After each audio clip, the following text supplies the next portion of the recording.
भक्तवत्सल भगवान की जय।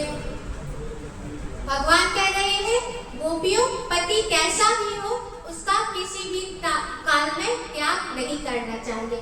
उससे तुम्हारा यह लोक तो बिगड़ेगा ही और तुम्हारा परलोक भी बिगड़ जाएगा और तुम्हें घोर नरक की प्राप्ति होगी। अब जैसे ही भगवान की इन निष्ठुर वचनों को गोपियों ने सुना, तब गोपियों ने कहा,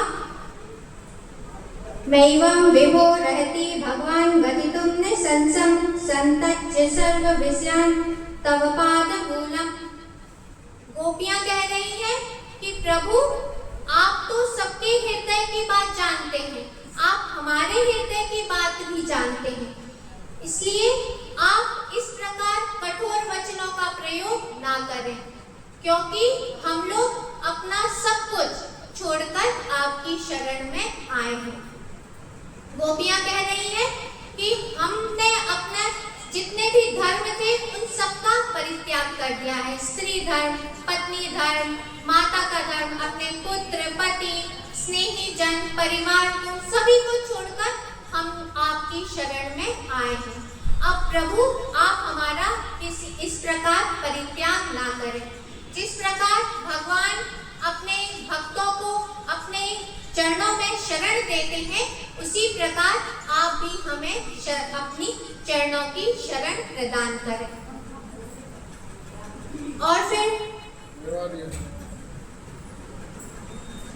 जैसे ही भगवान ने गोपियों की इस दशा को देखा, इस भाव को देखा, तब भगवान ने कहा, ने बाहु प्रसाद परिरंभ कराल कोरु।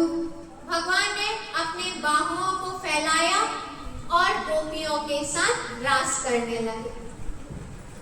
अब जैसे ही गोपियों के साथ भगवान ने रास प्रारंभ किया, अब सभी जितनी भी गोपियां हैं, अब उनके अंदर यह अभिमान आ गया कि हम इस संसार की सबसे सुंदर स्त्री हैं, क्योंकि तभी तो अखिल सौंदर्य नायक भगवान श्री कृष्ण हमारे साथ विहार कर रहे हैं। अब सभी गोपियों के अंदर अभिमान आ गया। अब भगवान ने सोचा कि गोपियों के इस अभिमान को दूर करना चाहिए। ऐसा भगवान ने विचार किया और अंतर्हिते भगवती सहसैव व्रजांगना, भगवान सभी गोपियों के बीच से अंतरित हो गए। और अब जैसे ही गोपियों ने देखा कि भगवान कहाँ चले गए, तो सभी गोपियां व्याकुल हो गई, भगवान को इधर उधर ढूंढने लगी कि भगवान कहाँ चले गए।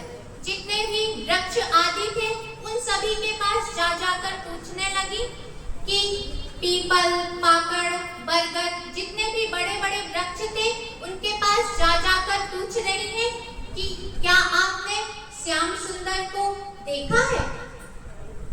और गोपियां पहुंची, क्वचित